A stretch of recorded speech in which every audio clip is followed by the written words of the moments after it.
সকালবেলা ঘুমাইতেছি, এমন সময় পুরো খাট কাঁপতেছে। আমি ভাবছি ভূমিকম্প হইতেছে। তাড়াতাড়ি উঠে দৌড় দিছি। একটু দূরে গিয়ে দেখি ভূমিকম্পটা শুধু আমার বিছানার উপরই হইতেছে।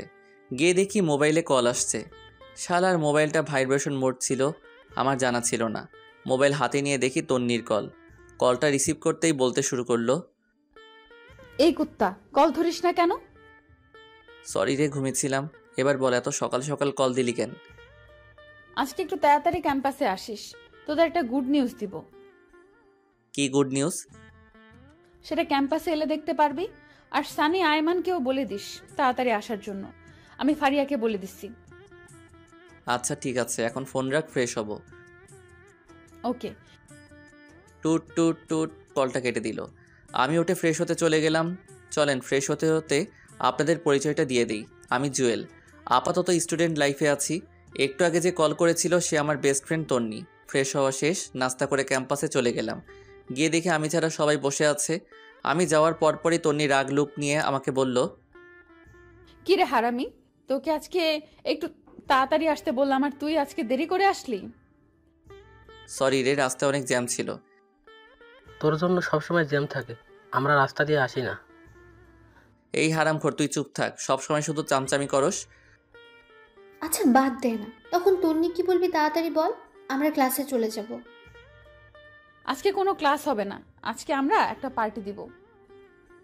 দেখ, এখন এগুলো করার সময় নেই, অন্যদিন করব। আগে বল তোর কি কথা আছে। দোস্ত, আমার বিয়ে ঠিক হয়ে গেছে। ছেলে অনেক বড় ব্যবসায়ী, কালকে আমাকে রিং পরিয়ে দিয়ে গেছে। তন্নির কথা শুনে আমার মাথার উপর যেন আকাশ ভেঙে পড়ল। সেই কলেজ লাইফ থেকে তন্নিকে আমি অনেক ভালোবাসি, কিন্তু ফ্রেন্ডশিপ নষ্ট হয়ে যাওয়ার ভয়ে কখনো বলতে পারিনি। আমি চেয়েছিলাম আগে নিজে নিজের পায়ে দাঁড়াই, ভালো একটা চাকরি পাই, তারপর তন্নিকে আমার মনের কথা বলবো। কিন্তু এটা কি হলো? না, আমি কিছু ভাবতে পারছি না। আমার মাথা ব্যথা করতেছে। এদিকে সানি, আইমান আর ফারিয়া তন্নিকে শুভেচ্ছা জানাচ্ছে। আমার নীরবতা দেখে তন্নি বলল, কি রে, তোর আবার কি হয়েছে? তুই খুশি হসনি? আমি তাড়াহুড়া করে বললাম, আমি অনেক খুশি হয়েছি। তাহলে তুই এভাবে চুপ করে দাঁড়িয়ে আছিস কেন? দোস্ত, তুই সত্যি বিয়েটা করবি? অবশ্যই, এর থেকে ভালো ছেলে আর কোথায় পাবো? আর তাছাড়া বিয়ের বয়সও হয়ে গেছে। চুপ করে দাঁড়িয়ে রইলাম। আচ্ছা বাদ দে তো, এখন বল বিয়ে কখন? এই তো আগামী শুক্রবার, তোরা সবাই অবশ্যই আসবি। এই নে কার্ড। এ কথা বলে আমাদের সবাইকে একটা করে কার্ড দেয়। আমার কেন জানি বুক ফেটে কান্না আসছে। মনে হচ্ছে আমার জীবন থেকে অনেক বড় কিছু একটা চলে যাচ্ছে। নিজের অজান্তেই চোখের কোণে পানি চলে আসলো। আমার এমন অবস্থা দেখে তন্নি বলল, কি রে, কি হয়েছে তোর? কাঁদতেছিস কেন? আমি তাড়াতাড়ি চোখের পানি মুছে বললাম, আরে না, এমনি। তোর বিয়ে হবে শুনে খুশিতে চোখে পানি চলে আসলো। পাগল। আচ্ছা শোন, রায়হান কল দিচ্ছে, আমি একটু বাইরে যাচ্ছি, তোরা থাক। এই রাহানটা আবার কে? আরে তোদের দুলা ভাই। আচ্ছা থাক, পরে কথা হবে। Bye bye. তন্নি চলে গেল। আমি অভাব দৃষ্টিতে ওর চলে যাওয়ার দিকে তাকিয়ে আছি। আস্তে আস্তে চোখটা ঝাপসা হয়ে গেল। মনে হয় আবার পানি এসে জমা হয়ে গেছে।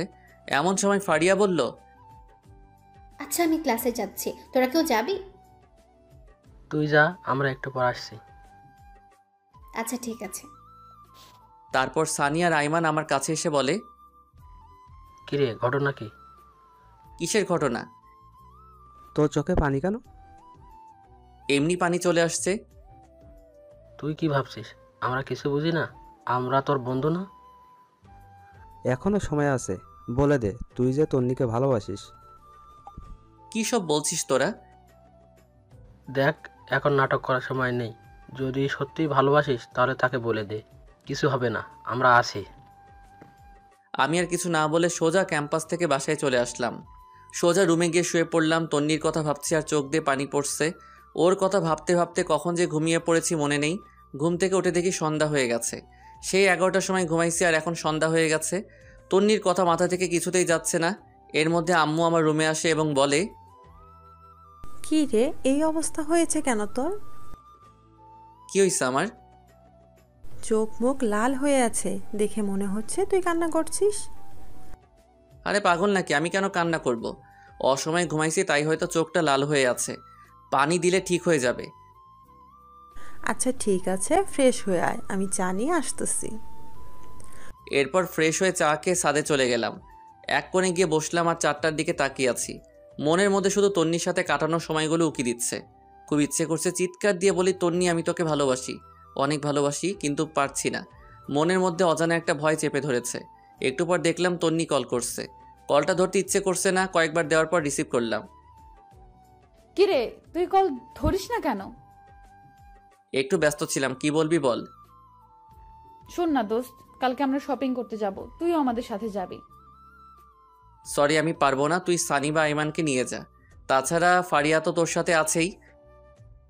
না, ওরা কেউ যাবে না, প্লিজ তুই চল। দেখ আমার একটু কাজ আছে, আমি যেতে পারবো না। আমি এত কিছু বুঝি না, তুই যাবি। এরপর সে কলটা কেটে দিল। এমনিতে ওর জন্য অনেক কষ্ট হচ্ছে, এর মধ্যে যদি শপিংয়ে যাই তাহলে আমার মাথা আরও খারাপ হয়ে যাবে। না, কিছুই মাথায় ঢুকছে না। যা হওয়ার তা পরে হবে। আমি কালকেই তন্নিকে আমার মনের কথা বলে দিব। পরের দিন ঘুম ভাঙলো তন্নির কলে। মোবাইল হাতে নিয়ে দেখে 22টা কল দিছে। তাড়াতাড়ি উঠে ফ্রেশ হয়ে তন্নিকে একটা টেক্সট পাঠালাম যে আমি আসছি। সারাদিন তন্নির সাথে শপিং করলাম, কথাগুলো বলতে চেয়েও পারলাম না, কেমন জানি অস্বস্তি লাগছে। তন্নির দিকে খেয়াল করে দেখলাম ও অনেক খুশি। এখন কথাগুলো কিভাবে বলবো, যদি ফ্রেন্ডশিপ নষ্ট করে ফেলে। আমি আর কিছু না ভেবে সোজা বাসায় চলে আসলাম। চিন্তা করলাম এখানে আর থাকবো না, তন্নিকে চোখের সামনে অন্য কারো হতে দিতে পারবো না। মনে মনে সিদ্ধান্ত নিলাম তন্নিকে সব কথা খুলে বলবো। যদি সে রাজি হয় তাহলে এখানেই থেকে যাব, আর যদি রাজি না হয় তাহলে দেশের বাইরে চলে যাব। তাড়াতাড়ি করে আম্মুর কাছে গেলাম, গিয়ে বললাম, আম্মু আমি বাইরে চলে যাব, এখানে আর পড়ালেখা করব না। তুই না বলেছিলি এখানে তুই বন্ধুদের সাথে থাকবি, বাইরে যাবি না? সেটা আগে বলেছিলাম, এখন আমি আর দেশে থাকবো না। তুমি আব্বুকে ভিসা প্রসেসিং করতে বলো, আমি শুক্রবারের আগে চলে যাব। এত তাড়াতাড়ি কি হবে, সময় লাগবে। এত কিছু আমি জানি না, আমি শুক্রবারের আগে যেতে চাই। আচ্ছা তোর আব্বু বাসায় আসুক। আমি আর কিছু না বলে সোজা নিজের রুমে চলে গেলাম। বসে বসে ভাবতে লাগলাম তন্নিকে আমাকে মেনে নিবে, নাকি আমাদের বন্ধুত্বটাই নষ্ট করে দিবে। যেটা হবে হোক, আমি বলবই। এইভাবে 2 দিন চলে গেল। তন্নির বিয়ের তারিখটাও চলে আসলো। বৃহস্পতিবার বিকেলবেলা সানি আর আইমান আমাদের বাসায় এসে বসে আছে, কারণ একসাথে তন্নির হলুদে যাবে। আমার মোবাইল বন্ধ দেখে বাসায় চলে আসছে। আমিও গেলাম, দেখলাম ওরা বাবার সাথে কী যেন আলাপ করতেছে। আমাকে দেখে সবাই চুপ হয়ে গেল। এরপর বাবা আমাকে বলল, তন্নির বিয়ে আগে বলতি, তোর ফ্লাইট কয়েকদিন পরে করতাম। আমি কিছু না বলে উঠে চলে যাচ্ছিলাম, এমন সময় বাবা বলে, শোন, কোথায় যাচ্ছিস? বাবা ওদের সাথে যাচ্ছি। আচ্ছা যেখানেই যা, তাড়াতাড়ি আসিস। আজ রাত 9টায় তোর ফ্লাইট। কথাটা যেন মাথায় থাকে। সানি আর আইমান আমাদের কথা শুনে হা করে দাঁড়িয়ে আছে। হয়তো ভাবছে এত অল্প সময়ের ভিতরে কিভাবে কি করলাম, এবং ওদের না জানিয়ে। এরপর আমি উঠে রেডি হয়ে ওদের সাথে তন্নির বাসায় চলে গেলাম। ওখানে যাওয়ার পর আমাদের আরও অনেকগুলো বন্ধুকে দেখলাম।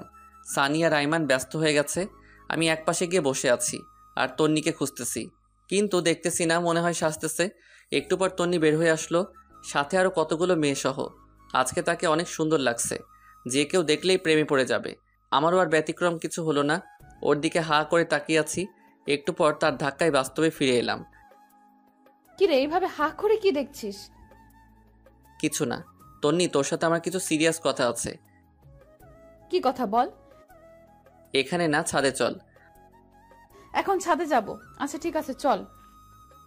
তারপর আমি আর তন্নি ছাদে গেলাম। গিয়ে আমি চুপচাপ দাঁড়িয়ে রইলাম। আমার নীরবতা দেখে তন্নি বলল, কিরে চুপ কেন, কি বলবি তাড়াতাড়ি বল, আমার নিচে অনেক কাজ আছে। তন্নি তোকে আমি ভালোবাসি, সেই যেদিন তোকে প্রথম দেখেছিলাম সেদিন থেকে। তোর আমার ফ্রেন্ডশিপ নষ্ট হয়ে যাওয়ার ভয়ে আমি এতদিন কিছু বলিনি। দেখ এখন মজা করার সময় না, কি বলবি বল, আমি নিচে চলে যাচ্ছি। তন্নি বিশ্বাস কর, আমি সত্যি তোকে অনেক ভালোবাসি। দেখ ফাইজলামি বন্ধ কর, নাটক দেখে দেখে তুইও নাটক শুরু করে দিয়েছিস। আমি সত্যিই তোকে অনেক ভালোবাসি তন্নি, তোকে ছাড়া আমি আমার জীবন কল্পনা করতে পারি না রে। প্লিজ তুই বিয়েটা বন্ধ করে দে। দেখ তোর ড্রামা বন্ধ কর, কালকে আমার বিয়ে আর তুই বলছিস বিয়ে বন্ধ করতে।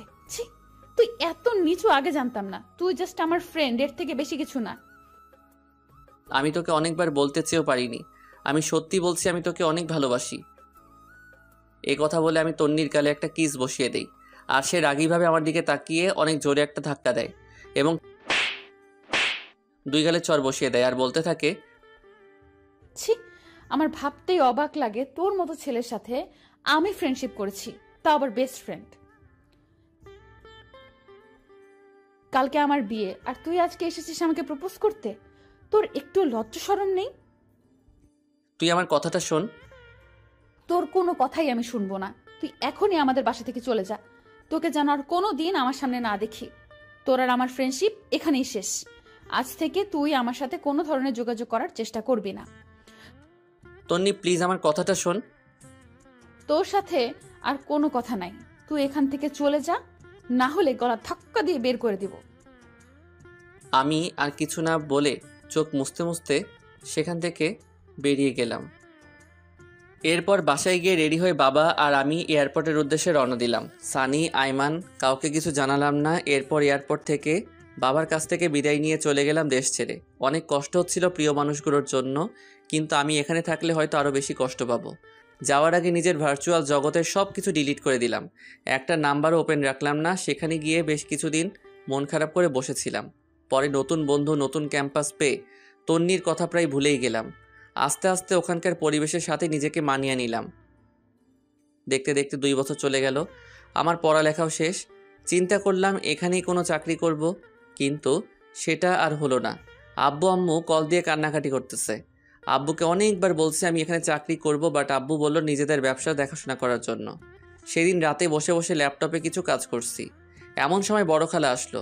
আমি বিদেশে বড় খালার কাছেই থাকি আর ওখান থেকেই পড়ালেখা করি। আমার রুমে আমি খালাকে দেখে বললাম, খালামণি ঘুমাওনি এখনো? না রে বাবা, ঘুম আসছে না। তুই কি করতেছিস? কিছু না খালামণি, একটু কাজ করতেছি। কিছু বলবে? বাবা, একটা কথা বলতাম যদি তুই অনুমতি দিস। আরে কি আজব, আমার সাথে কথা বলার জন্য তোমার অনুমতি লাগবে নাকি? বলো কি বলবে। দেখ বাবা, আমার কোনো সন্তান নেই। তুই আমার নিজের সন্তানের মতোই। তুই যেদিন এখানে এসেছিলি আমি যে কি পরিমাণ খুশি হয়েছি তোকে বলে বোঝাতে পারবো না। আমি ভাবছি তোকে আমি সারা জীবন আমার কাছেই রেখে দিব, কিন্তু সেটা তো অসম্ভব। কেন অসম্ভব? আমি তোমাকে ছেড়ে কোথাও যাচ্ছি না। আর তোমার সন্তান নেই কে বলেছে? আমি তোমার সন্তান। কাল রাতে তোর আম্মু কল করেছিল। কি বলেছে? অনেক অসুস্থ, সারাদিন বাসায় থাকতে থাকতে ওর অনেক কষ্ট হয়। তোর বাবাও বাইরে বাইরে থাকে। তাই আমি বলছিলাম কি, তুই দেশে ফিরে যা, তোর মায়ের কাছে থাক, আর একটা ভালো মেয়ে দেখে বিয়ে করে ফেল। তোর মা বাবাও অনেক খুশি হবে। খালামণি সব কিছু ঠিক আছে, বাট আমি দেশেও যাচ্ছি না, অ্যান্ড বিয়ে তো ইম্পসিবল। এরপর খালামণি আমার হাত ধরে বলল, প্লিজ বাবা, এমন করিস না। তোর মা বাবার কথা একবার চিন্তা কর। ওদের কি ইচ্ছা করে না ছেলের বউয়ের সাথে সময় কাটাতে, নাতিদের সাথে একটু খেলা করতে? প্লিজ বাবা, তুই দেশে ফিরে যা। প্রয়োজনে মাঝে মাঝে এখানে আসিস, কিছুদিন থাকবি, ঘুরবি, ভালো লাগবে। প্লিজ বাবা, না করিস না। আচ্ছা ঠিক আছে, দেখি। দেখি না, তুই কালকেই যাবি। এই নে টিকিট। এই কথা বলে আমার হাতে একটা টিকিট ধরিয়ে দিল। আমি অবাক হয়ে জিজ্ঞেস করলাম, খালামণি এটা কখন করলে? তোর এত কিছু জানার দরকার নেই। আর শোন, আমি কিছু জিনিস কিনে রেখেছি, এগুলো নিয়ে যাবি। এখন ঘুমা। পরের দিন সবকিছু ঠিকঠাক করে খালামণির কাছ থেকে বিদায় নিয়ে চলে আসলাম দেশে। বাবা মা আগে থেকে এয়ারপোর্টে ছিল। আমাকে দেখে কান্না শুরু করে দিল। মায়ের দিকে তাকিয়ে আমি অবাক হয়ে গেলাম। অনেক অসুস্থ, ঠিকমতো দাঁড়াতেও পারতেছে না। বাবার অবস্থাও আগের মতো নেই। এরপর বাবা আর মায়ের সাথে বাসায় গিয়ে খাওয়া দাওয়া করে ঘুমিয়ে পড়লাম। আগের সিমটা আবার ওপেন করলাম। কল আর মেসেজ এসে পুরো সিম ফুল হয়ে আছে। একটা জিনিস দেখে খারাপ লাগলো, তন্নি একটিবারও কল তো দূরের কথা, একটা মেসেজও দেয়নি। হয়তো অনেক সুখে আছে, অনেক ভালো আছে, তাই আমাকে আর প্রয়োজন মনে করেনি। চোখের কোণে পানি এসে জমা হয়ে গেল। আমি সানির নাম্বারটাতে কল দিলাম। কয়েকবার দেওয়ার পর কল ধরেই সানি বলতে শুরু করলো, কিরে তুই বাইসা আছিস? কেন, মরলে খুশি হতি নাকি? এই শালা, কথা বলবি না তুই। তোর সাথে কোনো কথা নাই, আমি তোর কেউ না। প্লিজ ভাই, রাগ করিস না, তোকে আমি সব কিছু বলবো। কিছু বলতে হবে না তোর, তুই তোর মতন থাক। আচ্ছা শোন, বিকেলে কফি শপে আয়, তোদের সাথে দেখা করব। আর কিছু কথা আছে। আইমান আর ফারিয়াকে একটু কষ্ট করে বলে দিস। আচ্ছা ঠিক আছে। এই কথা বলে কলটা কেটে দিলাম। বিকেলবেলা বের হয়ে কফি শপের দিকে রওনা দিলাম। রাস্তাঘাট সব কিছু কেমন যেন চেঞ্জ হয়ে গেছে। একটু পর কফি শপে গেলাম, গিয়ে দেখি সবাই বসে আছে। আজকেও আমার লেট হয়ে গেছে। আমাকে দেখেই ওরা দৌড় দিয়ে এসে জড়িয়ে ধরে ফেলে। এরপর তিনজনে মিলে 10 মিনিট কিল আর ঘুষি দেয়। এতদিনের জমানো সবগুলো একসাথে দিয়ে দেয়। ওদের সাথে কুশল বিনিময় করলাম। তারপর সানিকে বললাম, তো তোর আর কি অবস্থা? চাকরি বাকরি কিছু করিস নাকি? একটা প্রাইভেট কোম্পানিতে আমি আর ফারিয়া একসাথে জব করি। গুড। আইমান, তুই কি করিস? কি আর করব, বাবার সাথে আছি ব্যবসা নিয়ে। তো তুই কি করবি? দেশে থাকবি নাকি আবারও উদা হয়ে যাবি? আরে না, তোদের ছেড়ে আর যাচ্ছি না। তো তোর বউ কোথায়? আরে আমি এখনো বিয়ে করিনি, তবে আব্বা ওনার বন্ধুর মেয়ের সাথে ঠিক করে রাখছে। ওর পড়ালেখা শেষ হলে তারপর বিয়ে। আচ্ছা ভালো। তোদের দুজনের কি অবস্থা? দেখি দুজন দুজনের দিকে তাকিয়ে হাসতেছে। এরপর আইমান বলল, মামা ওরা নিজেরা নিজেরা সারাই ফেলছে। কি, তোরাও এই কাজ করলি? যাক, খুশি হলাম। সারা জীবন একসাথে ছিলি, এখনো থাকবি, ভালো হয়েছে। তো তুই কবে করছিস? আমার মতো ছেলেকে কে মেয়ে দিবে বল? ধুর, ফাজলামো করিস না। এই তন্নি কেমন আছে রে? মনে হয় অনেক সুখে আছে, তাই না? এ কথা শোনার পর ওরা তিনজন একে অপরের দিকে তাকাতে লাগলো। এরপর আইমান বলল, আসলে তন্নির বিয়ে হয়নি। মানে মস্করা করছিস তাই না? দেখ, জোকস এখন ভালো লাগে না। না রে, আইমান ঠিক বলেছে, ওর বিয়ে হয়নি। কি বলছিস তোরা? বিয়ে হয়নি কেন? তুই তো সেদিন চলে গেছিলি, তাহলে তুইও দেখতি কেন বিয়ে হয়নি। এত কথা না বলে বিয়ে কেন হয়নি সেটা বল। আসলে রায়হান ছেলেটা অন্য একটা মেয়ের সাথে রিলেশন ছিল। বিয়ের দিন সে ওই মেয়েকে নিয়ে পালিয়ে যায়। তারপর আর কি, ওরা বিয়েটা ভেঙে দেয়। তন্নির বাবা ওদের হাতে পায়ে ধরেছিল, কিন্তু কোনো লাভ হয়নি। পরে আমরা তোকে অনেক খুঁজেছি, বাট তুই তো চলে গেলি। তন্নির বাবা আমাকে অনেক বলেছে তন্নিকে বিয়ে করার জন্য, বাট আমি করিনি তোর কথা ভেবে। পরে তুই বুঝবি আমি আর তন্নি চিট করে বিয়ে করেছি। আরে দূর, এসব কেন বলছিস? আমি কিছু বলতাম না, তুই বিয়েটা করে ফেলতি। না বন্ধু, সেটা হয় না। এরপর ফারিয়া বলল, সেই থেকে তন্নি পাথরের মতো হয়ে গেছে, ঠিক মতো খায় না, ক্যাম্পাসে যায় না, আমাদের সাথেও মিশে না, দরকার ছাড়া কোনো কথাই বলে না, সারাদিন জানলার গ্রিল ধরে দাঁড়িয়ে থাকে। ওর আর বিয়ের জন্য প্রপোজাল আসেনি? আসছে, বাট সে করবে না। আমাদের বিয়ের সময়ও এসে গিফটটা দিয়ে চলে গেছে। ও কি এখন এখানেই থাকে নাকি চলে গেছে? না, আগের বাসায় আছে। আমি একটু ওর সাথে কথা বলবো, তোরা যাবি আমার সাথে? আজকে তো সময় নেই, কালকে বিকালবেলা সবাই ফ্রি আছি, কালকে চল। আচ্ছা ঠিক আছে তাহলে। এরপর ওদের কাছ থেকে বিদায় নিয়ে বাসায় চলে আসলাম। শুয়ে শুয়ে চিন্তা করতেছি ওর বাবা মায়ের কাছে বিয়ের প্রস্তাব দিলে কেমন হয়। ইস, আমি যদি সেদিন থাকতাম, হয়তো এতদিনে আমাদের বাচ্চাও বড় হয়ে যেত। এসব ভাবতে ভাবতে ঘুমাই গেছি। পরের দিন আমরা চারজন ওদের বাসায় গেলাম। দরজার সামনে দাঁড়িয়ে কলিং বেলটা বাজালাম। একটু পর ওর মা এসে দরজা খুলে দেয়। আমাদের দেখে উনি অনেক খুশি হন। আমাকে দেখে বলে, আরে জুয়েল, তুই কোথা থেকে আসলে? এতদিন কোথায় ছিলি বাবা? আন্টি, আমি তো দেশে ছিলাম না। ও আচ্ছা, এই দাঁড়িয়ে কেন আছো? আসো, ভিতরে আসো। এরপর আমরা সবাই ভিতরে গেলাম। অনেক বসে আন্টির সাথে গল্প করলাম, কিন্তু তন্নিকে কোথাও দেখছি না। আমি ফারিয়াকে ইশারায় বললাম তন্নিকে দেখতে। সে উঠে তন্নির রুমে গেল, গিয়ে অনেকক্ষণ পর আসলো। তারপর আমি বললাম, কী রে, ও বাসায় নেই? আছে ভেতরে। এখানে নাকি আসবে না, তুই কথা বলে ভেতরে যা। এরপর আমি উঠে ভিতরে গেলাম, গিয়ে দেখলাম ও জানালার গ্রিল ধরে দাঁড়িয়ে আছে। আমি অনেকক্ষণ গিয়ে পেছনে দাঁড়িয়ে রইলাম। কেমন জানি নার্ভাস লাগছে, কিন্তু ওর কোনো নড়াচড়া নাই। তারপর আমি একটা কাশি দিলাম, দেখলাম পেছনে তাকালো। এরপর সে বলল, কিরে, কখন আসছিস? এই তো কিছুক্ষণ হলো। কেমন আছিস তুই? ভালো। তুই এখানে কেন আসছিস? কথাটা শুনে অনেক খারাপ লাগলো। এতদিন পর দেখা হলো, অথচ আমি কেমন আছি সেটা জিজ্ঞেস না করে উল্টো আমাকে বলে কেন আসছি। এরপর আমি বললাম, এখনও রাগ করে আছিস? সেদিনের জন্য আমি অনেক সরি। আমি কারোর উপর রাগ করি না, সেই অধিকার আমার নেই। এতদিন কোথায় ছিলি? বাইরে। তো এখন এখানে কেন আসছিস? তোকে দেখতে। দেখা হয়ে গেল, এখন যা। কেন, তোর কি বিরক্ত লাগছে নাকি? তুই রুম থেকে বের হলে আমি খুশি হব। প্লিজ এখান থেকে যা। আমি আর কিছু না বলে সোজা চলে আসলাম, একরকম অপমানিত হয়ে। এরপর আন্টি নাস্তা নিয়ে আসলো। আমরা নাস্তা খেতে খেতে কথা বলছি। এরপর আমি আন্টিকে বললাম, আন্টি একটা কথা বলতাম, যদি কিছু মনে না করেন। বাবা বলো। আন্টি, আমি তন্নিকে বিয়ে করতে চাই। আমার কথা শুনে আইমান, সানি আর ফারিয়া অবাক হয়ে আমার দিকে তাকিয়ে রইল। আন্টি বলল, কিন্তু বাবা, তোমার মা বাবা কি রাজি হবে? আর তনির তো বিয়ে করার কোনো ইচ্ছে নেই বলছে। আন্টি, আমার মা বাবা আমার উপর কোনো কথা বলবে না। আপনি যদি রাজি থাকেন আমি তন্নিকে বিয়ে করব। বাবা ঠিক আছে, কিন্তু তন্নি। আন্টি, বিয়ের পর সব কিছু ঠিক হয়ে যাবে। আচ্ছা বাবা, দেখি কি করা যায়। তারপর আমি, আইমান, সানি আর ফারিয়া তন্নিদের বাসা থেকে চলে আসলাম। পরে আমি আব্বু আর আম্মুকে বললাম তন্নির কথা। আমার কথা শুনে ওনারা তো অনেক খুশি। বললেন, তোর পছন্দই আমাদের পছন্দ, আর তন্নি মেয়েটাকে আমারও অনেক ভালো লাগে। অবশেষে আমাদের বিয়েটা হয়ে গেল। তন্নিকে একরকম জোর করে বিয়েটা দেওয়া হয়েছে।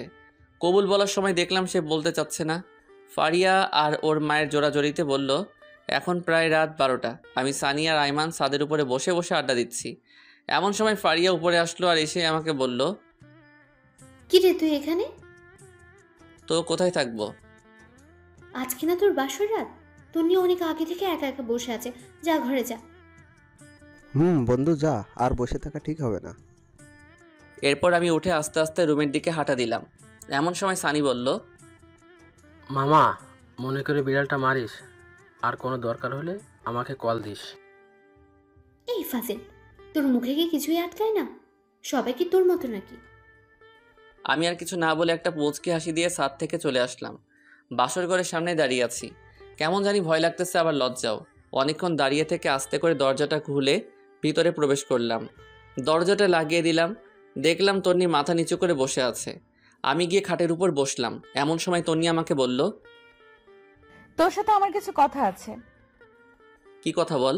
আর শোন, আজকে থেকে আমি তোর স্বামী। সো আর তুই করে বলবি না, তুমি করে বলবি, অ্যান্ড আমিও বলবো। দেখ, তোকে আমি কখনোই স্বামী হিসেবে মানতে পারবো না। তুই জাস্ট আমার ফ্রেন্ড। তাহলে বিয়েতে মত দিলি কেন? তোর কি ধারণা আমি নিজে থেকে মত দিয়েছি? জীবনেও না। মা আমাকে ওনার মরার কসম দিয়েছে, সেজন্য আমি বিয়েটা করেছি। তোর মায়ের কসমের জন্য তুই আমার জীবন নষ্ট করবি নাকি? তো তুই এখন কি চাস? তুই জীবনেও আমার কাছে স্বামীর অধিকার দেখাতে পারবি না। তুই তোর মতো আর আমি আমার মতো। ওকে, আমি তোর উপর কোনো অধিকার খাটাবো না। অন্তত আমার মা বাবার সামনে একটু নাটক করিস, না হলে ওনারা অনেক কষ্ট পাবে। চেষ্টা করব। আমি আর কিছু না বলে খাটে ঘুমাতে যাব।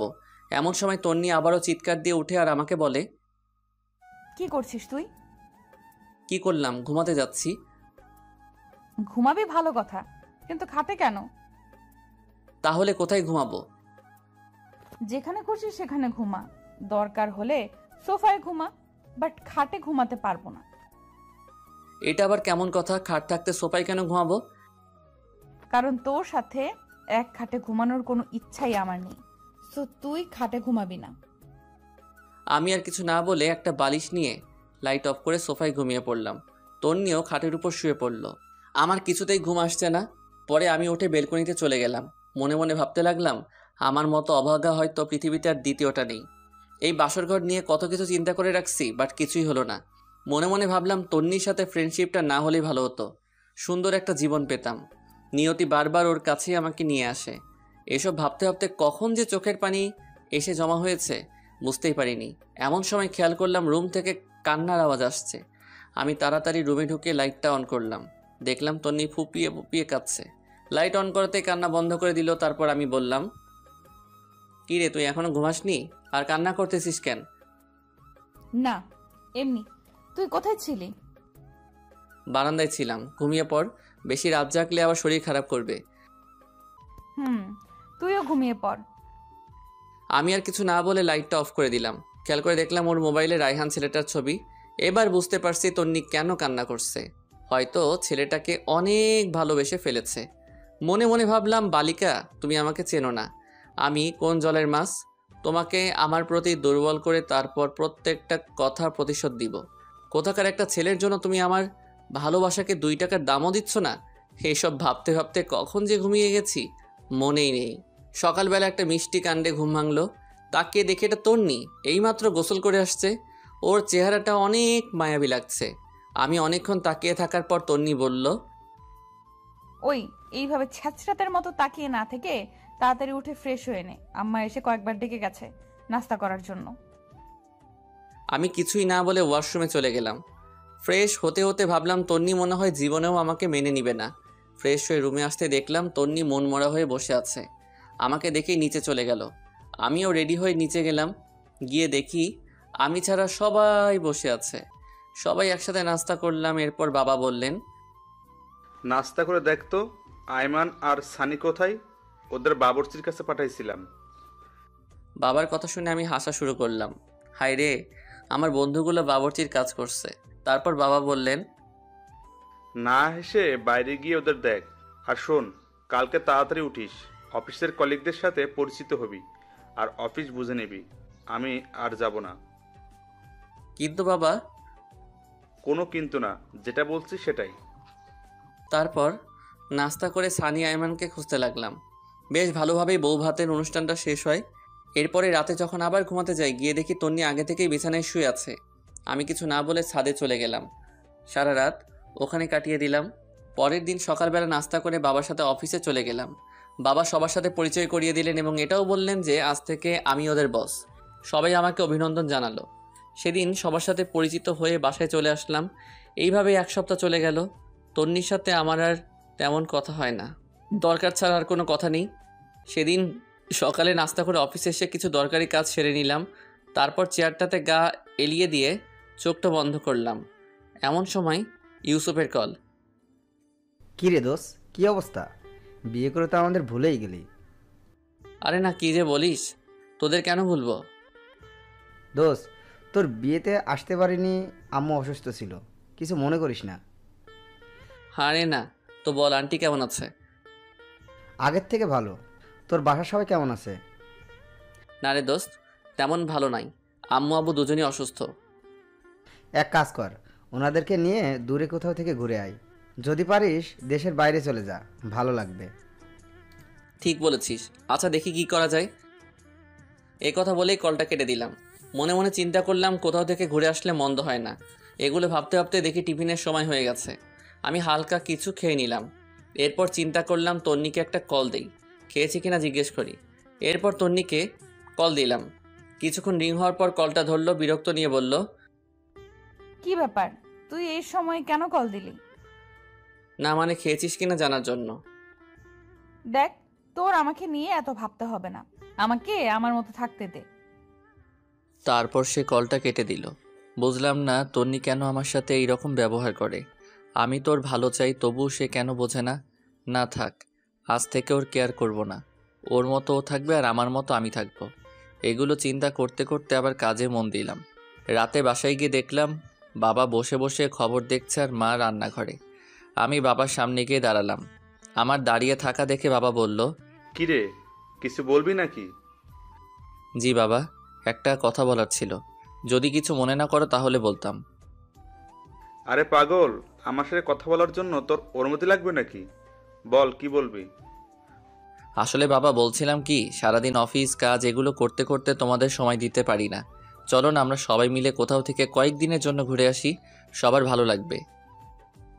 কথাটা আসলে ঠিক বলছিস, বাট যাওয়া হবে না। কিন্তু কেন বাবা? গতকাল রাতে তোর দাদুকে স্বপ্ন দেখেছি, কবরটাও নাকি ভেঙে পুকুরে পড়ে যাচ্ছে। তাই আমি আর তোর মা 10-15 দিনের জন্য গ্রামের বাড়িতে যাব। কয়েকজন হুজুর আর এতিমদের খাওয়ার ব্যবস্থা করব। যদি সুযোগ পাই কবরের চারপাশে দেয়াল করে আসব। ও আচ্ছা, তাহলে তোমরা গ্রামেই যাও, ভালো লাগবে। এই কথা বলে আমি রুমের দিকে চলে যাচ্ছি। এমন সময় আবার বাবা ডাক দেয়। শোন, তোর সাথে এমনিতেও আমার কথা ছিল। কি কথা বাবা, বলো। বলছিলাম কি, তোর বিয়ের পর থেকে কোথাও ঘুরতে যাসনি। তন্নিও একা একা বাসায় বসে থাকে, তাই আমি বলছিলাম তন্নিকে নিয়ে তুই ঘুরে আয়। না বাবা, তোমরা না গেলে আমরাও যাব না। আরে পাগল, আমরা যে কয়েকদিন গ্রামে বাড়িতে আসি সে কয়দিন তোরাও ঘুরে আয়, ভালো লাগবে। কিন্তু বাবা অফিস। আমি ম্যানেজারকে বলে দিয়েছি, সে দেখবে। আর শোন, তোর বড় খালার ওখানে চলে যা, তুই গেলে উনিও খুশি হবে। ওনার সাথে কথা বলে আমি সব কিছু ঠিক করে রেখেছি। তোর মায়ের কাছে ওদের দুজনের টিকিট রেখে দিয়েছি। বাবা এগুলো আবার কখন করলে? এত কিছু তোর জানার দরকার নেই, পরশুদিন ফ্লাইট। আমি আর কিছু না বলে হালকা একটা হাসি দিয়ে বাবার সামনে থেকে রুমে চলে গেলাম। মনে মনে ভাবতে লাগলাম তন্নি কি রাজি হবে? যেই মেয়ে বিয়ের দিন রাতে আমাকে বলে স্বামী হিসেবে মানে না, সে কি রাজি হবে আমার সাথে হানিমুনে বাইরে ঘুরতে যেতে? ধুর, যা হওয়ার তা পরে হবে, আগে কিছু খেয়ে নেই, অনেক ক্ষুধা লাগছে। তারপর হালকা নাস্তা করে নিলাম, কিন্তু তন্নিকে দেখছি না কোথাও। রান্নাঘরে গেলাম, সেখানেও নেই। আম্মুকে জিজ্ঞেস করলাম, আম্মু তন্নিকে দেখছি না যে, ও কোথায় গেছে? তন্নি একটু ওর বাবার বাড়ি গেছে। আমিও আর না করিনি, সারাদিন বাসায় বসে থাকে, বাইরে থেকে ঘুরে আসলে মনটা একটু হালকা হবে। আর আমি তন্নিকে বলে দিয়েছি তুইও আজকে ওদের বাসায় যাবি, আর রাতটাও ওখানেই কাটাবি। সকাল হলে তন্নিকে নিয়ে বাসায় চলে আসবি। ধুর, আমি গিয়ে কি করব? এই তুই কি পাগল? মেয়েটা একা একা ওখানে গেছে, আর যদি একা একা আসতে হয় তাহলে ওদের বাসায় সবাই কি ভাববে? আচ্ছা, আমি সকালে গিয়ে নিয়ে আসব। সকালে মানে? এখন যাবি তুই? যা রেডি হয়ে যা। কি আর করা, রেডি হয়ে ওদের বাসার দিকে রওনা দিলাম। তন্নিককে অনেকবার কল দিলাম কিন্তু সে কল ধরছে না। তারপর আমি, আইমান আর সানির সাথে চ্যাটিং করতে করতে ওদের বাসার সামনে চলে গেলাম। গাড়ি থেকে নেমে ওদের বাসার সামনে গিয়ে দাঁড়ালাম। তখন প্রায় 9টা বেজে গেছে। তারপর ভিতরে গেলাম। আমাকে দেখে শ্বশুর শাশুড়ি অনেক খুশি হলেন। তাদের সাথে অনেকক্ষণ কথা বলে নিলাম। এরপর শাশুড়ি আম্মা বললেন, যাও বাবা, রুমে যাও। তন্নি রুমে আছে, ওখানে গিয়ে ফ্রেশ হয়ে নিচে আসো, আমি খাবার রেডি করছি। আচ্ছা ঠিক আছে। এই কথা বলে আমি তন্নির রুমের দিকে হাঁটা দিলাম। ওর দরজার সামনে গিয়ে শুনতে পাই ওর রুম থেকে অনেক জোরে হাসির শব্দ আসছে। সবার থেকে ওর হাসিটা আলাদা, অনেক দিন পর সে হাসছে। আমি বাইরে থেকে উকি দিয়ে দেখলাম ওর কয়েকজন কাজিন সেখানে বসে ওর সাথে গল্প করছে। তাদের মধ্যে একজন আমাকে দেখে ফেলে, তারপর বলে, আরে দুলাভাই, আপনি আসছেন? আমরা আপনার কথাই বলছিলাম, আসুন ভিতরে আসুন। তারপর আমি ভিতরে গিয়ে অনেকক্ষণ ওদের সাথে গল্প করলাম। তারপর ওরা সবাই চলে গেল। তখন তন্নি আমাকে বলল, তুই এখানে কেন আসছিস? মানে কি? তোর বাসায় আসার জন্য মনে হয় আমার ঠেকা পড়ছে। আম্মুই আমাকে আসতে বলেছে। তন্নি মুখে একটা বিরক্ত নিয়ে কিছু একটা বলতে যাবে, এমন সময় শাশুড়ি এসে আমাদের ডেকে নিয়ে গেলেন খাওয়ার জন্য। আমি আর কিছু না বলে সোজা খেতে চলে গেলাম। খাবারের টেবিলে বসে তো অবাক, এ তো খাবার আসলে শ্বশুরবাড়ির রসের হাঁড়ি। সবগুলো খাবারই আমার পছন্দের। এরপর খাওয়া দাওয়া সেরে আমি রুমে এসে বিছানায় শুয়ে পড়লাম। কিছুক্ষণ পর তন্নি রুমে আসলো আর এসে চেঁচামেচি শুরু করে দিল। কিরে, তুই বিছানায় শুয়েছিস কেন? তো কোথায় শুব? তোর রুমে তো সোফাও নেই। সোফা নেই তো কি হয়েছে, ফ্লোর আছে না, ফ্লোরে শুয়ে পড়। মানে? ফ্লোরে শুয়ে পড়বো মানে? এত মানে টানে বুঝি না। আমি তোর সাথে এক বিছানায় ঘুমাতে পারবো না। কেন ঘুমাতে পারবি না? শোন, বিয়েটা যেভাবেই হোক, এখন আমি তোর স্বামী, আর তোর ভয়ের কিছু নেই। আমি তোকে কিছু করব না। সেটাও যদি না হয় তাহলে তুই নিজেই ফ্লোরে শুয়ে পড়। ফ্লোরে আমার ঘুম আসে না। আমার সম্ভব বিরক্ত লাগছে মেয়েটার কর্মকাণ্ড দেখে। ইচ্ছা করছে কানের নিচে 2টা দিয়ে দেই।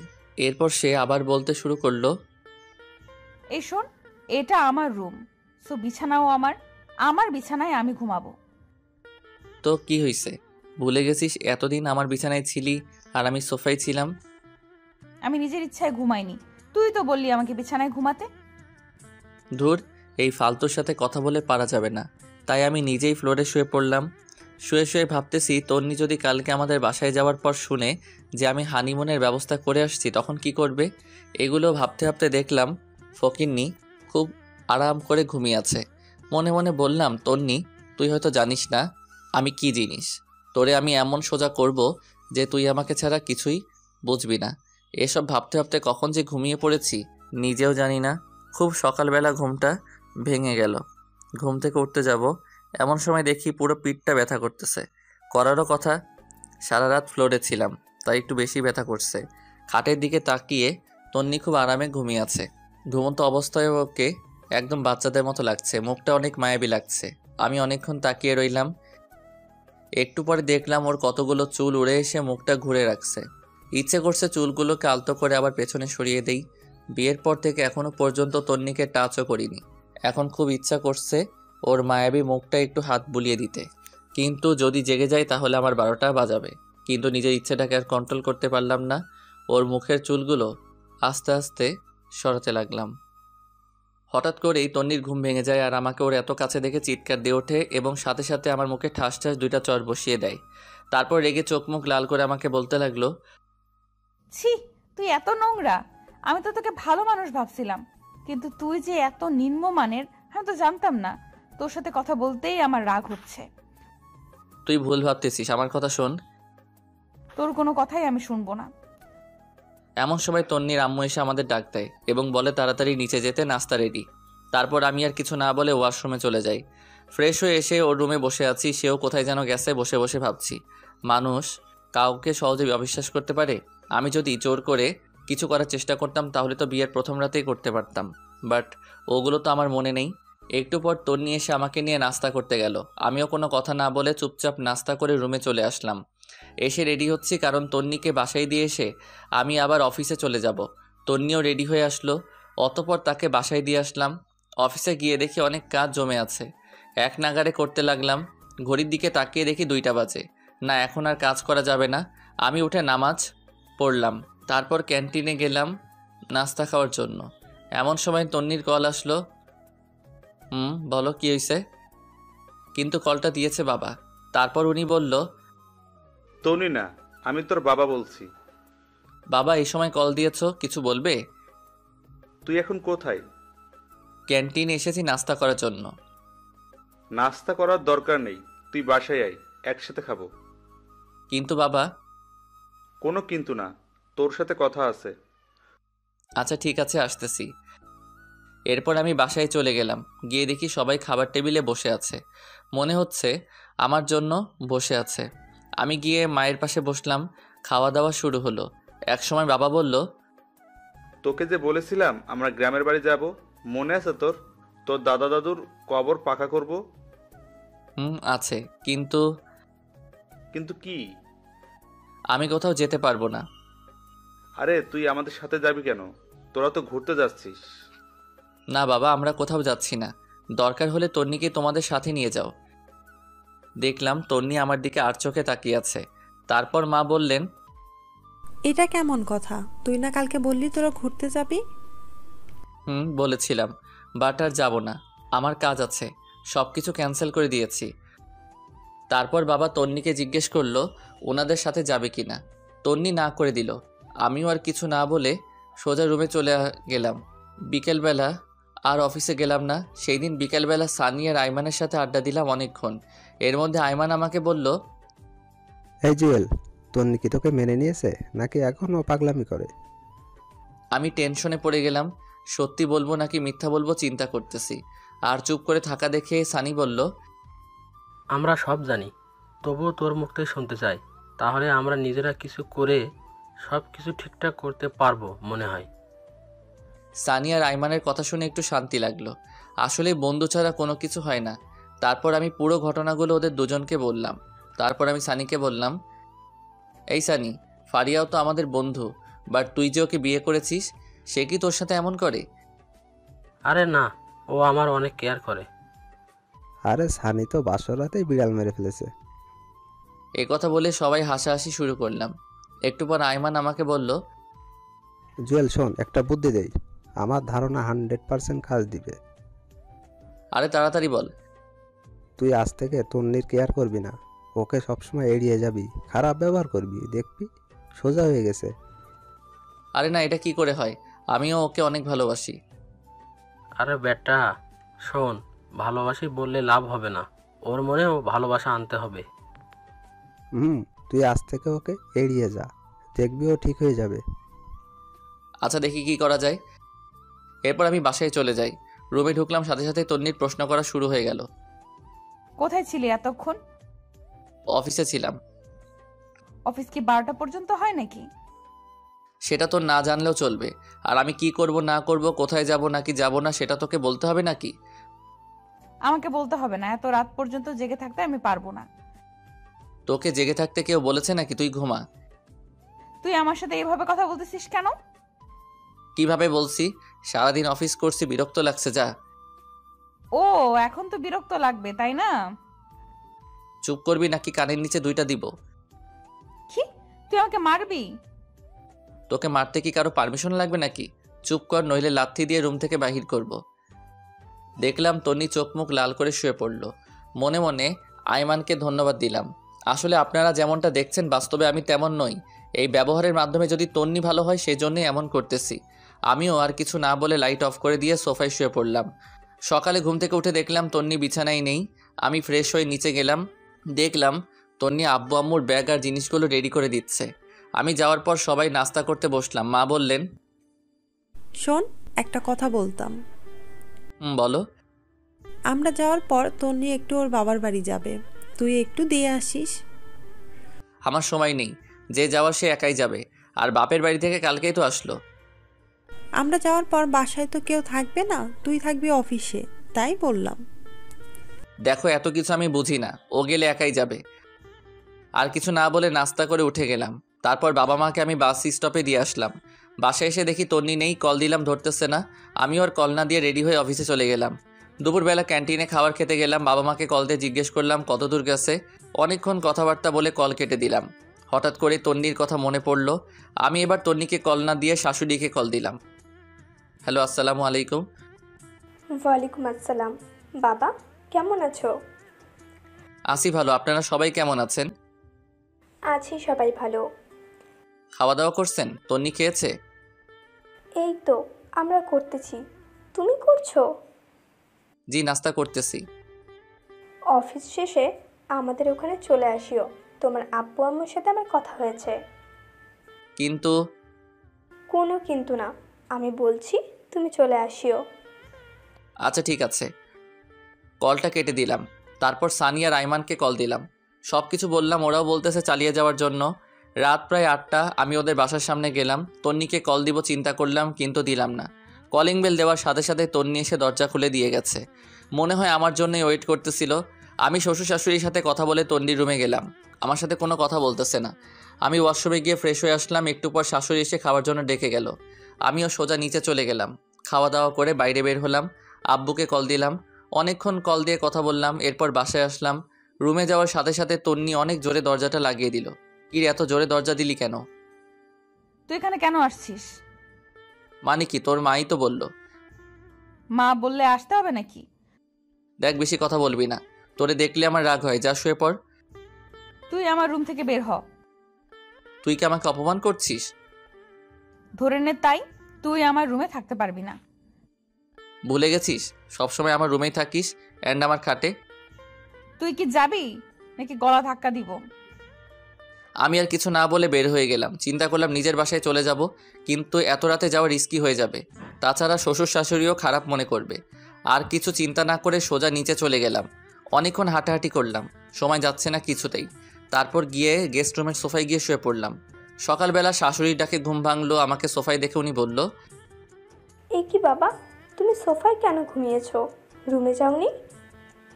আমি কিছু বলতে যাব এমন সময় তন্নি কোথায় থেকে তার আম্মুকে বলে, আম্মু, তোমার জামাই কি করেছে জানো? কি করেছে?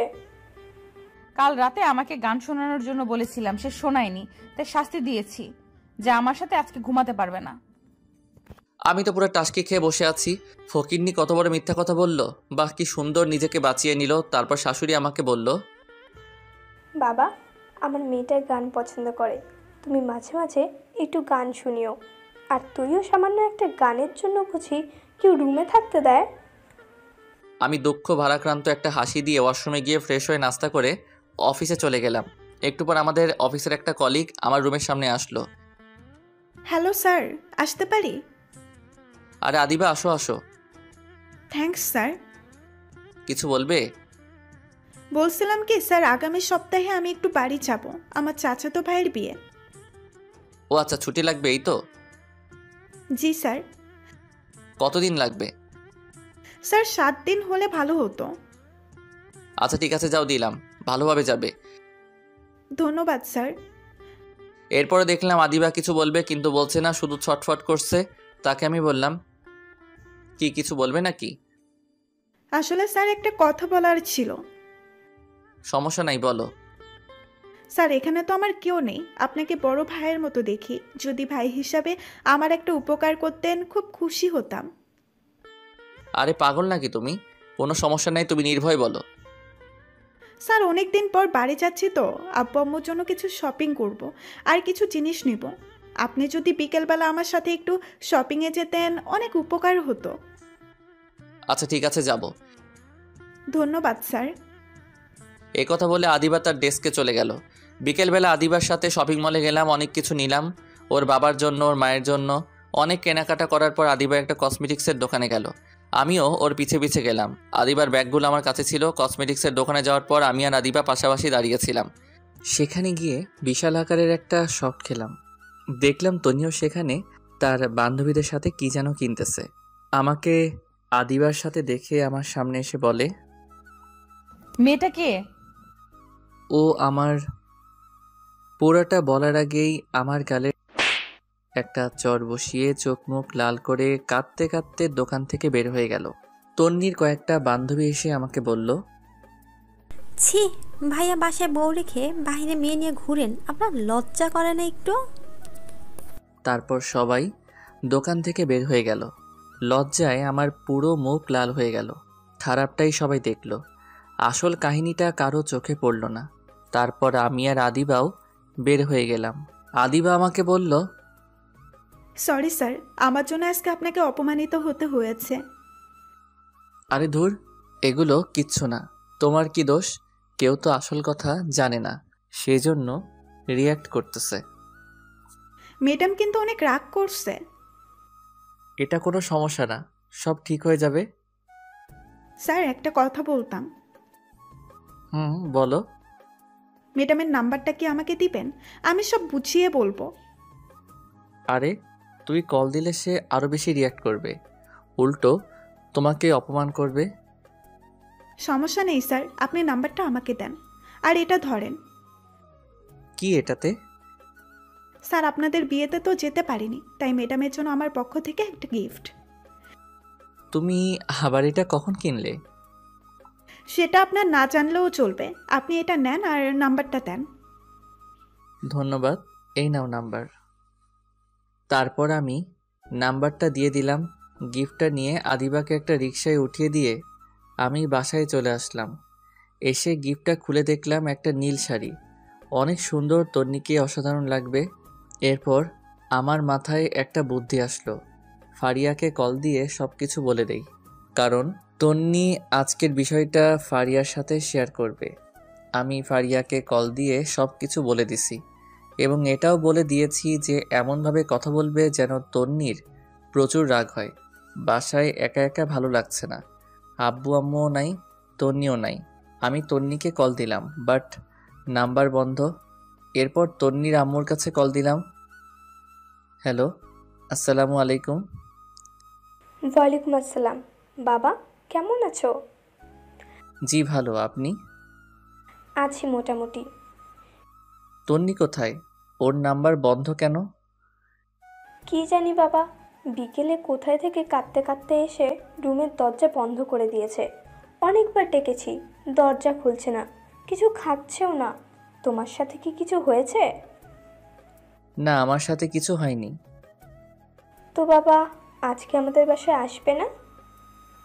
না, আজকে আসবো না। কেন বাবা? বাসায় তো কেউ নেই, এখানে তন্নিও একা, চলে আসো। না, একটু কাজ আছে। আচ্ছা ঠিক আছে, ভালো থাকবেন, পরে কথা হবে। এ কথা বলে আমি কলটা কেটে দিলাম। মনে মনে চিন্তা করলাম তন্নিও হয়তো আমাকে ভালোবেসে ফেলেছে, না হলে এত রিয়্যাক্ট করতো না। আয়মানের বুদ্ধিটা অনেক কাজে লাগছে। এভাবে কয়েকটা দিন চলে গেল। আমি তন্নিদের বাসায় যাই না। মাঝে মাঝে ওর মায়ের সাথে একটু একটু কথা হয়। প্রায় 10 দিন পর ওর মা আমাকে কল দেয়, তখন আমি অফিসে ছিলাম। হ্যালো, আসসালামু আলাইকুম। ওয়ালাইকুম আসসালাম। বাবা, কেমন আছো? ভালো, আপনারা? আছি সবাই ভালো। বাবা, তুমি একটু আজকে আমাদের বাসায় আসতে পারবে? আসলে আমার তো একটু কাজ ছিল। কেন, কোনো সমস্যা হয়েছে নাকি?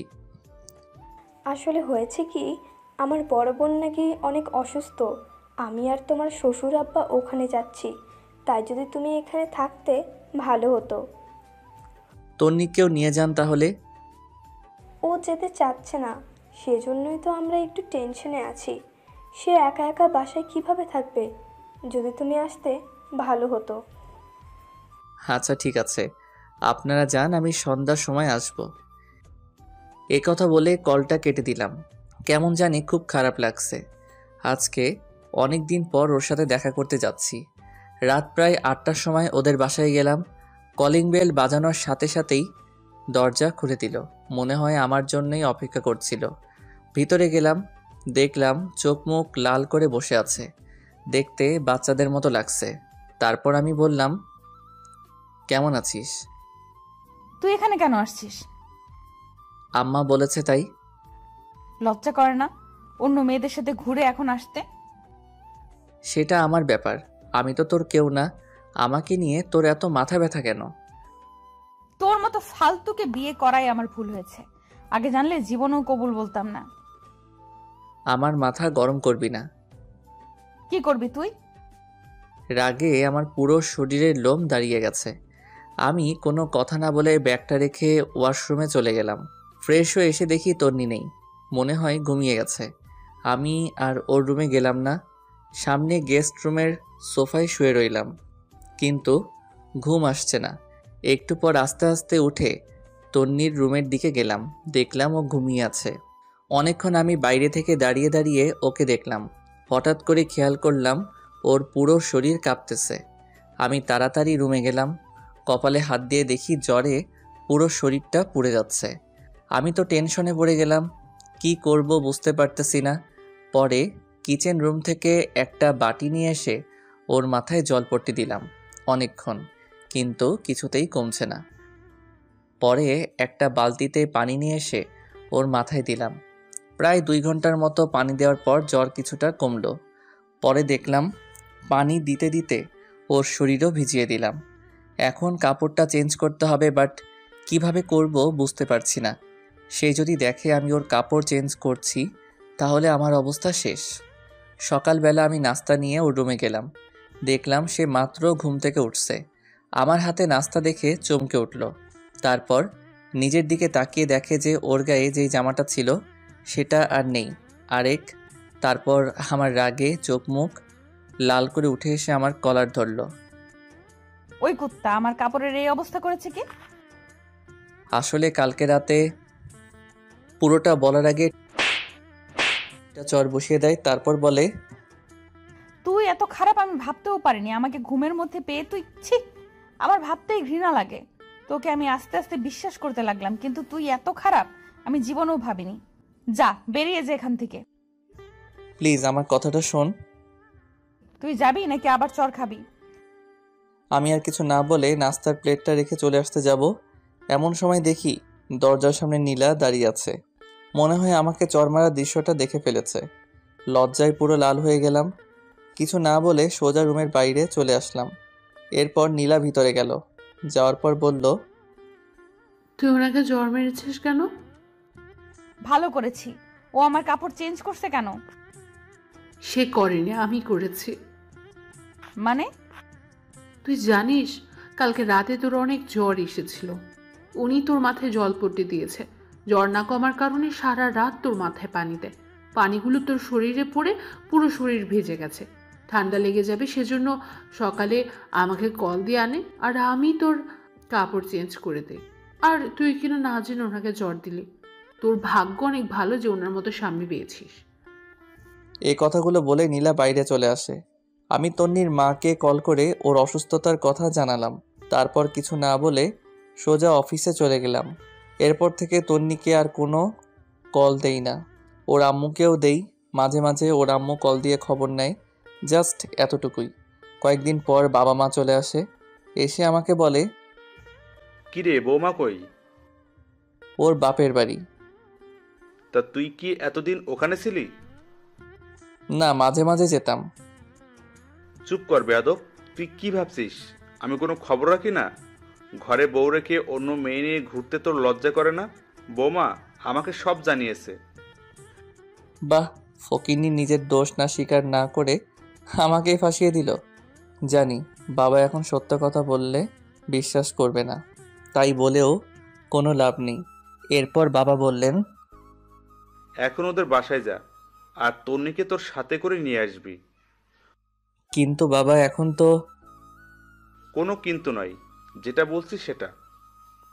এখন তো রাত হয়ে গেছে, এখন কিভাবে আনবো? কালকে সকালে নিয়ে আসলে হবে না? গর্ধব, এখন আনতে কে বলেছে?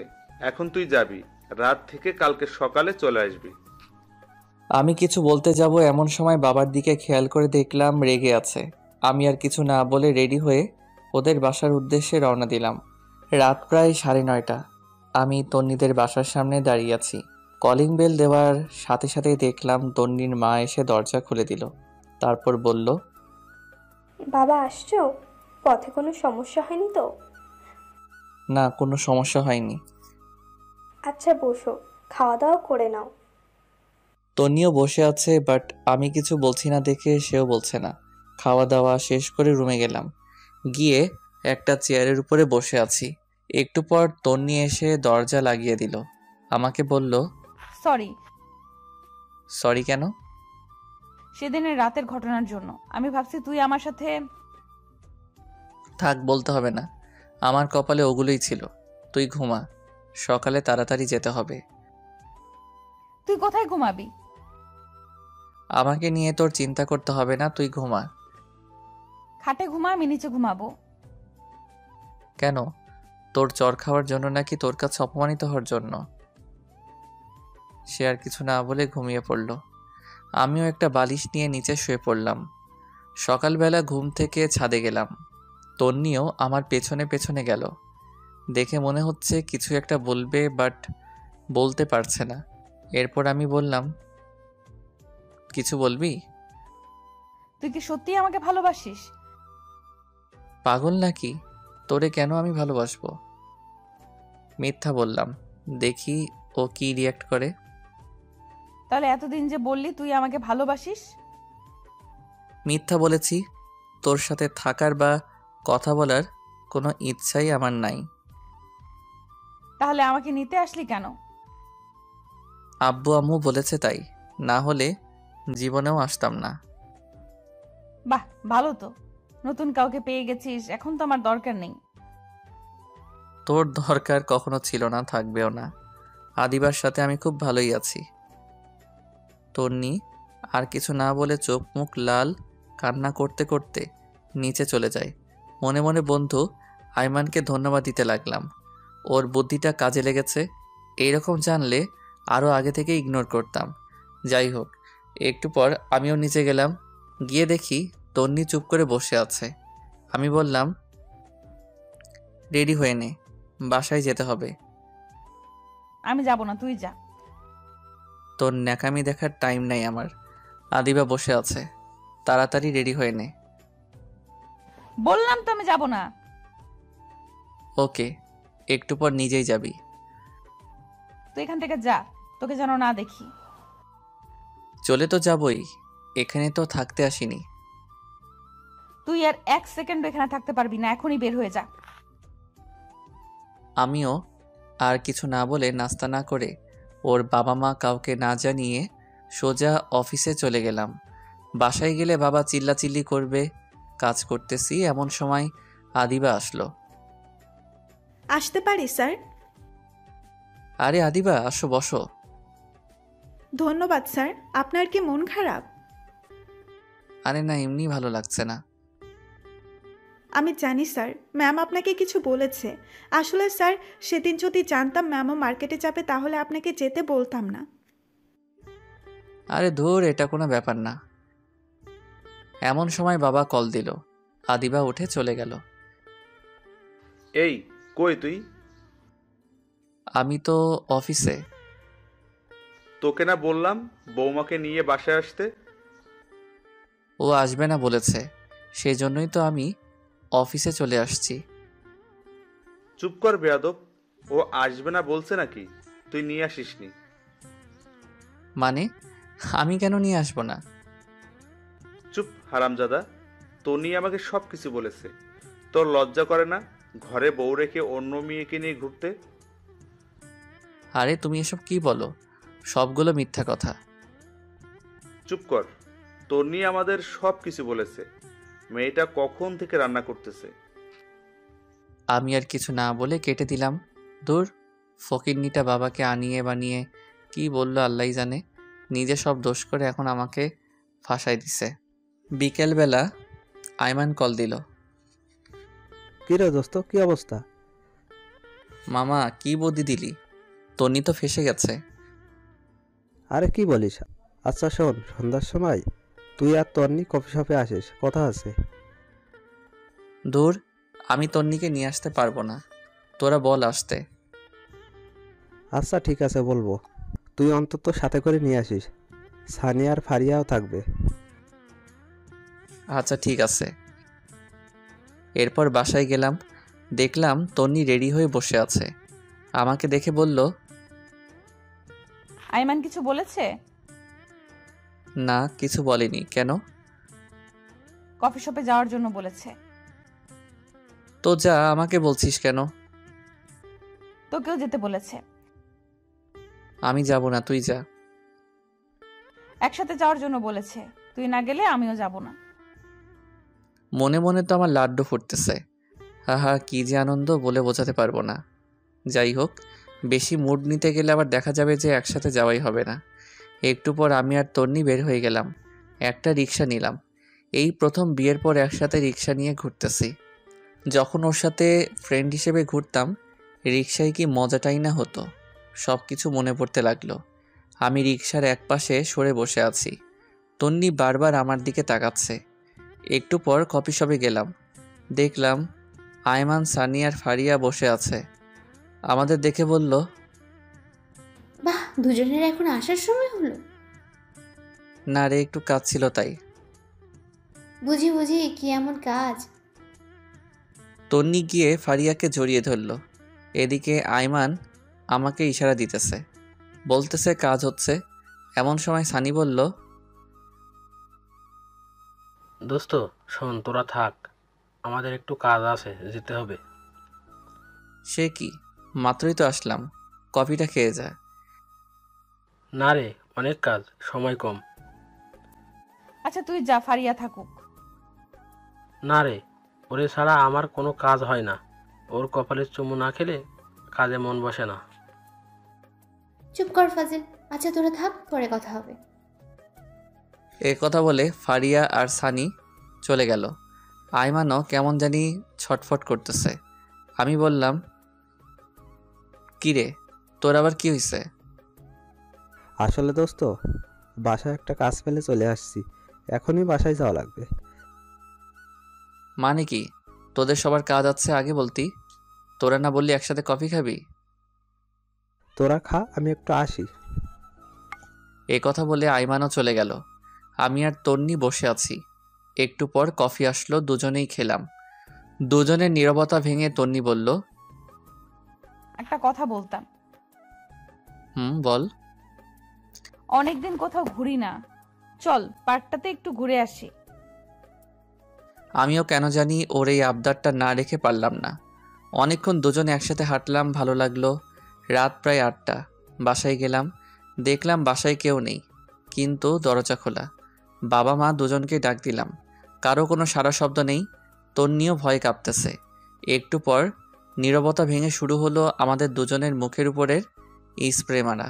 আর সবাই একসাথে বলতে লাগলো, happy birthday Tonni, happy birthday to you. বাবা মা, সানি, আয়মান আর ফারিয়া সবাই একসাথে। দেখে তো আমরা পুরাই অবাক। আমি নিজেও ভুলে গেছি আজকে তন্নির জন্মদিন, কিন্তু বন্ধুগুলার মনে আছে, সেজন্য তারা কফি শপ থেকে তাড়াতাড়ি চলে আসছে। তারপর বড় একটা কেক কাটা হলো। তন্নি সবার প্রথমে আমাকেই খাইয়ে দিয়েছে, আমিও খাইয়ে দিয়েছি। এক এক করে সবাই সবাইকে খাইয়ে দিয়েছে। এমন সময় তন্নি বলল, এতগুলো আয়োজন কে করেছে? সবাই একসাথে আমাকে দেখিয়ে দিল। আমি তো পুরাই টাসকি খেয়ে গেলাম। আমি নিজেই কিছু জানি না, আর ওরা বলছে আমি করছি।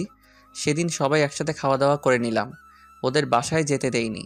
আমি, সানি, আইমান একসাথে ঘুমাইছি, ফারিয়া আর তন্নি একসাথে ঘুমাইছে। পরে যে যার মতো চলে গেল, আমিও অফিসে চলে গেলাম। দুপুরবেলা আদিবা আমার রুমে আসলো। স্যার আসতে পারি? আসো, বসো। স্যার একটা কথা বলতাম। অবশ্যই বলো। আসলে স্যার আমার একজনের সাথে রিলেশন আছে, বাবা বিয়ের জন্য চাপ দিচ্ছিল, তাই আমি বাবাকে ফাহাদের কথা বলেছি। বাবা বলেছে ওকে নিয়ে বাবার সাথে দেখা করার জন্য। যদি আজকে বিকেলের জন্য আমাকে ছুটি দিতেন উপকার হতো। আরে এটা কোনো কথা? তুমি আমাকে আগে বলবে না? ওকে যাও, দিলাম। ধন্যবাদ স্যার। আদিবা, একটু কষ্ট করতে পারবে? জি স্যার, বলুন। তোমার পাশের আলমারিটার উপর একটা হলুদ রঙের ফাইল আছে, যদি একটু কষ্ট করে দিতে উপকার হতো। এতে কষ্টের কি আছে? এ কথা বলে আদিবা উঠে ফাইলটা নিতে গেল। আলমারি উঁচু হওয়ার কারণে সে একটু উপরের দিকে উঠে পায়ের আঙুলের উপর ভর করে ফাইলটা নিতে যাবে, এমন সময় পা স্লিপ করে উল্টে যেতে লাগলো। আমি তাড়াতাড়ি উঠে ওকে ধরে ফেললাম, আর এমন সময় তন্নি এসে উপস্থিত। আমাদের একসাথে দেখেই চিৎকার দিয়ে উঠল। দেখলাম হাতে একটা টিফিন বাটি, মনে হয় দুপুরের খাবার নিয়ে আসছে। দূর শালার, কেন যে আদিবাকে ফাইলটার কথা বললাম। যদি না বলতাম তাহলে তন্নি হয়তো কিছু দেখতো না। আমি আদিবাকে ছেড়ে দিলাম। তন্নি রাগে চোখ মুখ লাল করে আমাকে বলল, ছি, তুই এত খারাপ? প্লিজ তুই শান্ত হ, আমার কথা শোন। কি শুনবো? নিজের চোখেই তো সবকিছু দেখলাম। প্লিজ তুই আমার কথাটা শোন। চুপ কর, তোর মতো ফালতুর সাথে আমি কোনো কথাই বলবো না। ভেবেছিলাম তুই সত্যিই আমাকে ভালোবাসিস, আমিও আস্তে আস্তে তোকে ভালোবেসে ফেললাম, কিন্তু তুই অন্য মেয়ের সাথে, ছি, আমার ভাবতেই ভালো লাগে না। আমি কিছু বলতে যাব, এমন সময় আদিবা বলল, ম্যাম শোনেন, আপনার ধারণা ভুল। তুমি চুপ করো, লজ্জা করে না অন্যের স্বামীর সাথে এসব করতে? যত সব ফালতু। ম্যাম আপনি আমাকে যা ইচ্ছে বলতে পারেন, কিন্তু স্যারকে কিচ্ছু বলবেন না, স্যারের কোনো দোষ নেই। চুপ করো তুমি। সেদিন তো শপিং করতেও দেখেছি তোমাদের, আবার বড় বড় কথা বলছো, লজ্জা করে না? ম্যাম আপনাকে সেদিন রাতে আমি অনেকবার কল দিয়েছি সত্যটা বলার জন্য, বাট আপনি কল ধরেননি। সেদিন আমি স্যারকে জোর করেই শপিং করতে নিয়ে গেছি। আসলে এখানে আমার কেউ নেই, স্যারকে ভাই ডেকেছি। একটা কাজিনের বিয়ে ছিল, প্রায় 6 মাস পর বাড়ি যাচ্ছি, তাই বাবা মায়ের জন্য কিছু জিনিস কিনতে গেছিলাম। আর আপনি সেখানে আমাদের দেখতে পেলেন, স্যারকে সবার সামনে চট দেন। জানেন সেদিন আপনার জন্য একটা নীল শাড়ি আমি কিনেছিলাম। স্যার অনেকবার বলেছিল আপনাকে নাকি নীল শাড়িতে ভালো মানায়। আপনাদের বিয়েতে না যেতে পারায় একটা নীল শাড়ি আমি আপনার জন্য কিনে স্যারকে দিয়েছিলাম। বিনিময়ে আপনি স্যারকে চট দিয়েছেন, নয়তো অপমান করেছেন। সেদিনের কথা বাদ দাও, আজকেটা তো আমি নিজের চোখেই দেখলাম। আজকে কি ছিল তাহলে? আমার একজনের সাথে রিলেশন আছে, বাবা চাইছে তাকে বাবার সাথে পরিচয় করিয়ে দেওয়ার জন্য। আমি স্যারের কাছে এসেছি বিকেলবেলা ছুটি দেওয়ার জন্য। স্যার আমাকে ছুটি দিয়েছে। আমি চলে যাওয়ার সময় স্যার ফাইলটা দিতে বললেন। আমি ফাইলটা নিতে গিয়ে পড়ে যাচ্ছিলাম, এমন সময় স্যার আমাকে ধরে ফেললেন। শোনেন, একটা কথা বলি, আপনার কপাল অনেক ভালো যে আপনি ওনার মতো একজনকে নিজের জীবনসঙ্গী হিসেবে পেয়েছেন। আপনার মতো মেয়ের কোনো যোগ্যতা নেই ওনার সাথে থাকার। নিজেকে তো অনেক কিছু মনে করেন, এগুলো বাদ দিয়ে ভালো হওয়ার চেষ্টা করুন। আদিবা এই কথাগুলো তন্নিকে বলে চলে গেল। দেখলাম তন্নির চোখে পানি চলে আসছে। আমি এতক্ষণ কিছুই বললাম না, চুপচাপ দাঁড়িয়ে দুজনের কথা শুনছিলাম। আদিবার কথাগুলো অনেক ভালো লাগলো, মনে মনে কয়েকবার ধন্যবাদ জানালাম। একটু পর তন্নি আমার দিকে তাকালো, চোখ মুখ লাল হয়ে আছে। তারপর আমাকে বলল, নিজেকে খুব চালাক মনে করিস তাই না? মানে? তুই কি ভাবছিস আমি কিছুই জানি না? কি জানিস তুই? এই যে এতদিন অবহেলার নাটক করেছিস, আমার সাথে খারাপ ব্যবহার করেছিস, নিজেকে হিরো ভাবছিস। মনে মনে ভাবলাম, তন্নিকে এগুলো আবার কে বলে দিছে? শালা আই মাইন না বলে দিল নাকি? এরপর আমি বললাম, এগুলো সব মিথ্যা কথা, আমি যা করেছি মন থেকে করেছি। তোকে এই কথাগুলো কে বলেছে? তুই কি ভাবছিস ওরা শুধু তোর ফ্রেন্ড আমার না? ফারিয়া আমাকে সব কিছু বলেছে। শালার মেয়েদের পেটে কিছুই হজম হয় না। কি দরকার ছিল তন্নিকে এগুলো বলার? তারপর আমি বললাম, তোকে এই কথাগুলো ফারিয়া বলেছে, দেখ ওর কি হাল করি। কি করবি তুই ফারিয়ার? এই কথা বলে আস্তে আস্তে এগোতে লাগলাম। আমি বললাম, কি ব্যাপার, তুই এদিকে কেন আসছিস? কেন আসছি তাই না? দেখ, একদম কাছে আসবি না, আমি কিন্তু চিল্লাচিল্লি করব। কর চিল্লাচিল্লি, দেখি কে আসে। আমি পিছাইতে পিছাইতে দেওয়ালের সাথে লেগে গেছি। এই কি করছিস তুই? বলার আগে ঠোঁট দিয়ে আমার ঠোঁটটা চেপে ধরলো। আমার পুরো শরীরের লোম দাঁড়িয়ে গেল। কিছুক্ষণ এভাবে থাকার পর আমি তন্নিকে একটু দূরে সরিয়ে দিলাম। বললাম, এই তুই কি পাগল? এটা আমার অফিস, বেডরুম না। যদি কেউ দেখে ফেলতো? দেখুক, তাতে আমার কি? খাইছিস? মাত্রই তো খাইলাম। আর ধুর, এটা না, দুপুরে খাইছিস? না, তোর জন্য রান্না করে নিয়ে আসছি।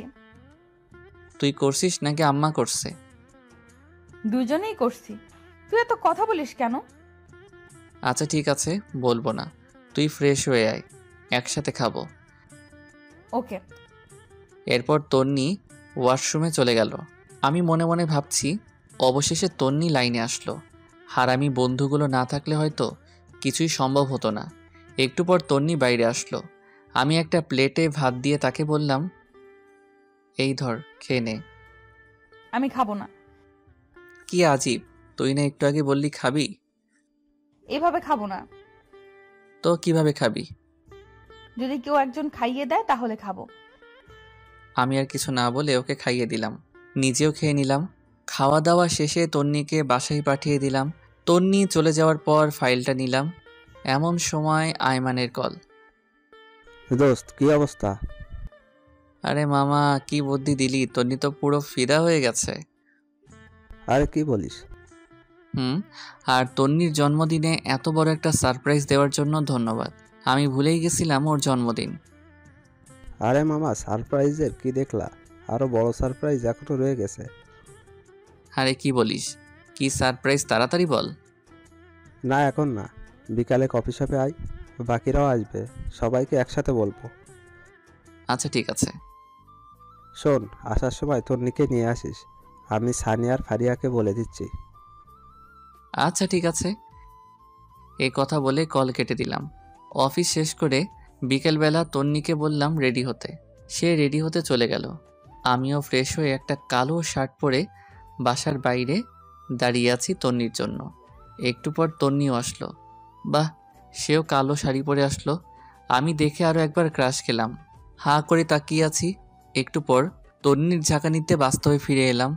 আমাকে বলল, এভাবে হা করে তাকিয়ে আছিস কেন? মশা ঢুকবে। আরে না, আমি একটা কথা চিন্তা করতেছিলাম। কচু করছিলি? যা, এখন রিক্সা নিয়ে আয়।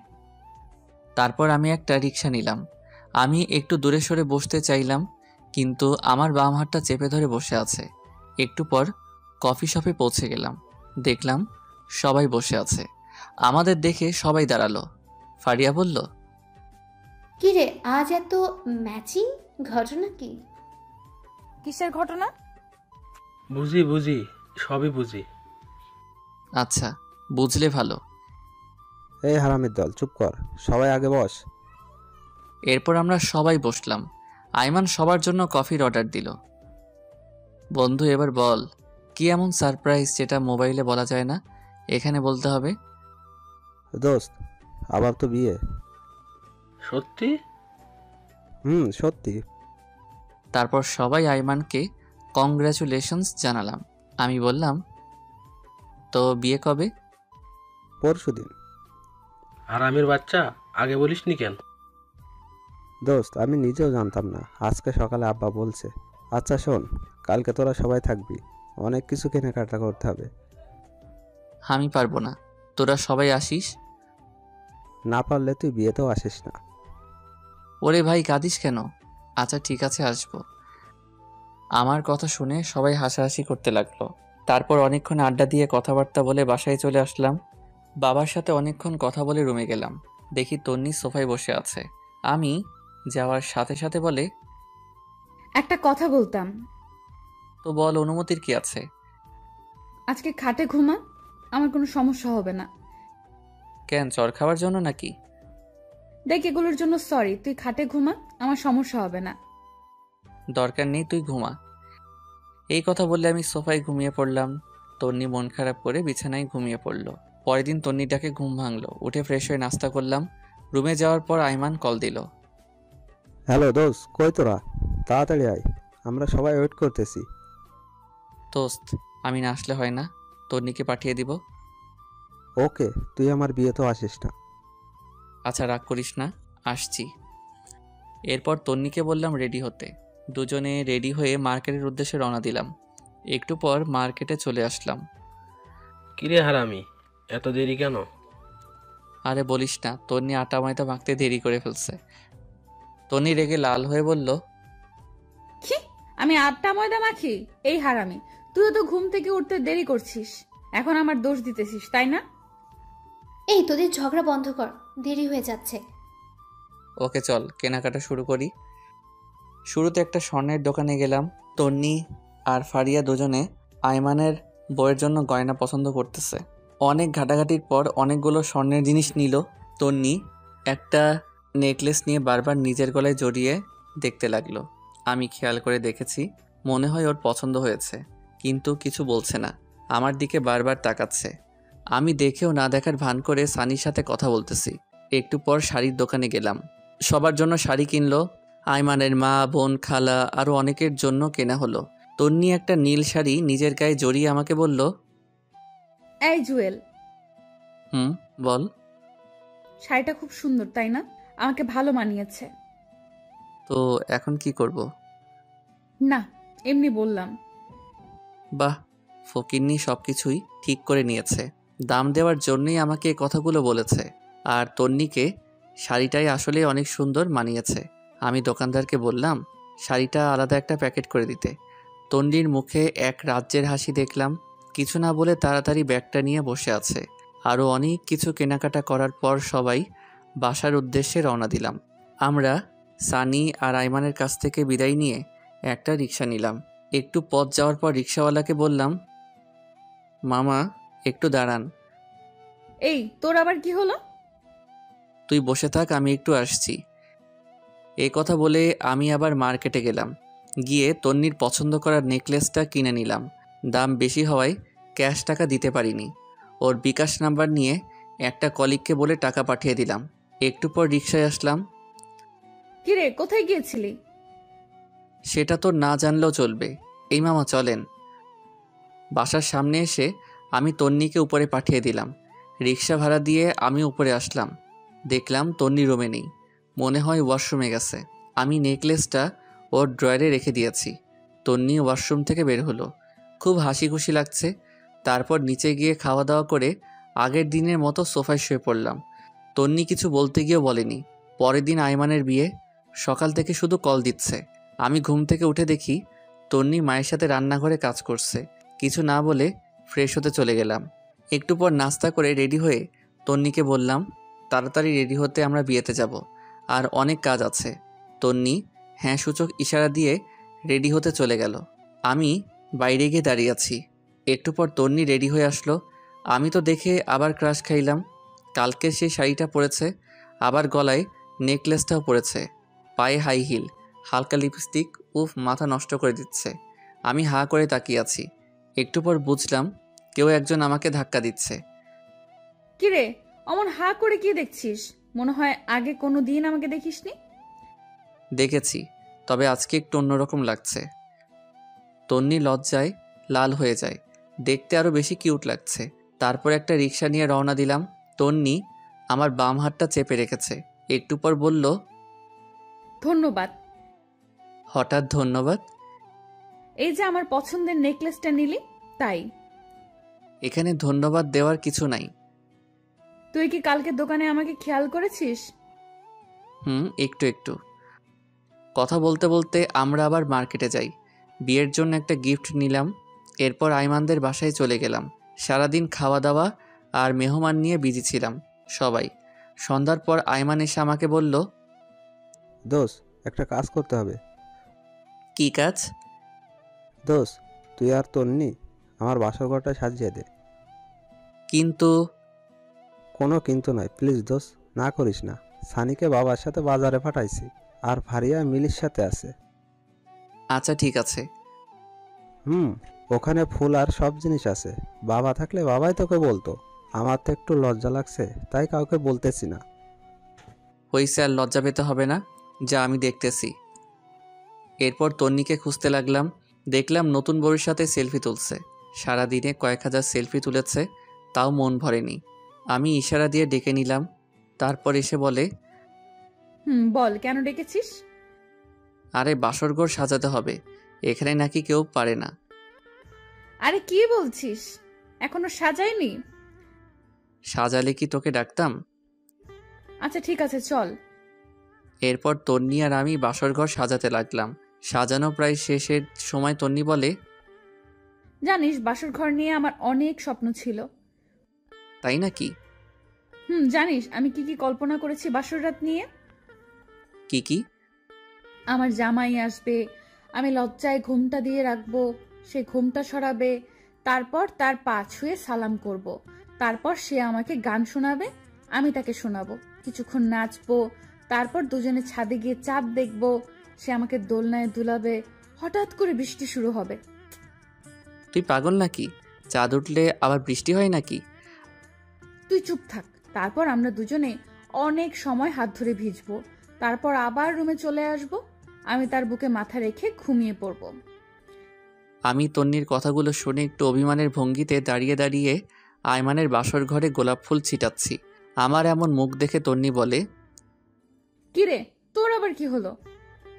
কই কিছু না। মুখটা এমন পেঁচার মতো করে রাখছিস কেন?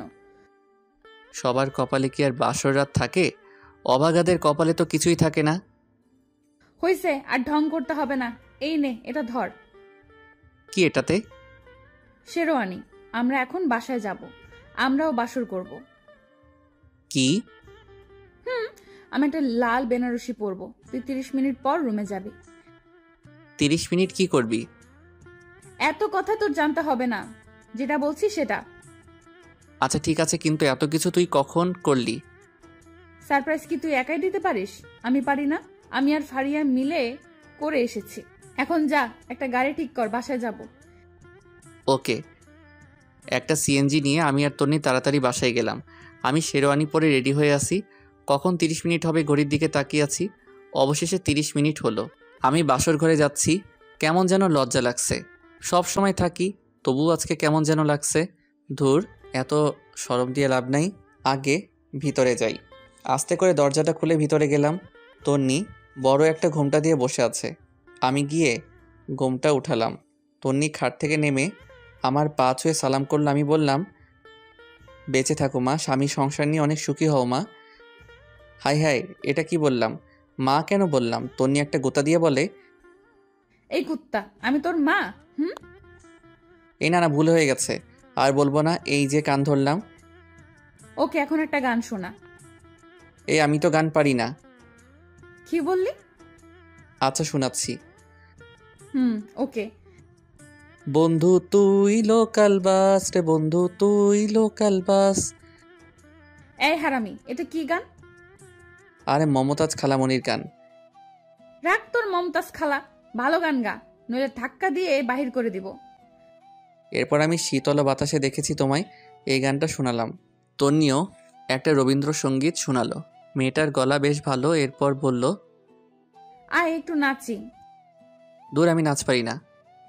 হালকা নাচ, যেমন তেরি মেরি গানটাতে হালকা নাচি, আয়। আমি তো সানি লিওন আর উর্বশীর গান ছাড়া নাচতে পারি না। মায়ের খাবি কিন্তু। এরপর উড়াধরা কিছুক্ষণ নাচ দিলাম। আমি তো হাসতে হাসতে শেষ। তন্নি বলল, চল ছাদে যাব। ঠিক আছে চল। এভাবে না, আমাকে কোলে নিয়ে চল। কি আর করা, ওকে কোলে নিয়ে ছাদে গেলাম। একটু পর বললাম, এই তুই কি খাস? ওরে আল্লাহ, এ তো অজন্তই, আর একটু হলে তো মরেই যেতাম। তন্নি কিছু না বলে আমার একটা হাত ধরে হাঁটতে লাগলো। আমারও অসম্ভব ভালো লাগা শুরু হলো। এরপর আমি তন্নিকে কোলে নিয়ে পুরো ছাদ ঘুরলাম।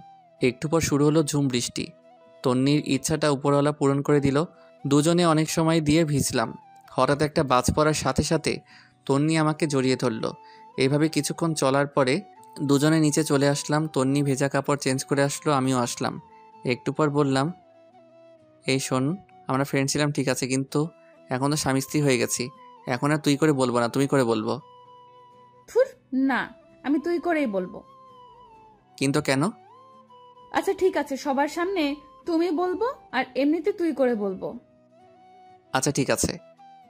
এই শোন, আমার না অনেক ইচ্ছা আমার টুইন বেবি হবে। তাই নাকি? তাহলে তো আমাকে ডাবল কষ্ট করতে হবে। কেন? একটা ছেলের জন্য যে কষ্ট করতে হবে, দুজনের জন্য তো ডাবল কষ্ট করতে হবে, তাই না? এই তোর মতলব কিন্তু আমি বুঝে গেছি। তাই নাকি? তাহলে তো ভালো। এই খবরদার কাছে আসবি না। আসলে কি হবে শুনি।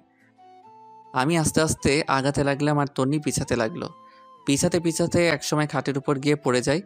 তন্নি লজ্জায় লাল হয়ে যায়। একটা কাপড় দিয়ে মুখ ঢেকে ফেলে। আমি কাপড়টা সরিয়ে ওর মিষ্টি মাখা ঠোঁটে আস্তে করে আমার ঠোঁটটা বসাই দিলাম। তারপর দুজনে হারিয়ে গেলাম অজানা এক রাজ্যে।